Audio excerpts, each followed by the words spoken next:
1 litre डीएपीची बाटली ती फुटली, टिकल्या झाल्या. औषध मारलं नाही मग? नाही, तुम्हाला 2 गुळ्या दिल्या छोट्या छोट्या त्या टाकल्या? त्या नाही मारल्या. डीएपीची ज्यावेळेस आपण नॅनो डीएपी ग्रोमरचा घेतो त्यावेळेस ह्या 1 लिटरच्या या डीएपीच्या पेटीमध्ये अशा प्रकारचे हे पाउच निघतात.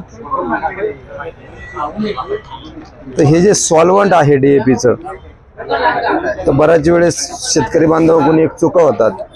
200 लिटर पाण्यामध्ये आपण ज्यावेळेस द्रावण बनवतो त्यावेळेस हा डीएपी अगोदर पाण्यात कालवला जातो, नंतर हे औषधं द्रावण बनवून पाण्यात टाकलं जातं. अशा वेळेस ते औषधं फुगतात.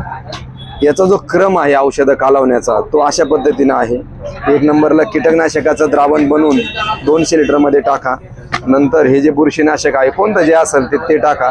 आणि नंतर जो आहे या डीएपीचं ज्या बाटलीबरोबर हे जे फ्री सॅम्पल येतं, नॉट फॉर सेल याच्यावरती लिहिलेलं असतं, याचं एका प्लॅस्टिकच्या मगमध्ये भांड्यात पाणी तयार करा. ते पाणी त्या टाकीत टाका आणि नंतर वरून डीएपी टाका. डीएपी हा नेहमी टाकताना शेवटी टाका. हा जर क्रम चुकला तर यामध्ये औषध फुटू शकतं नाही, औषध हे फुटतंच. तर जी समस्या यांना आलेली आहे.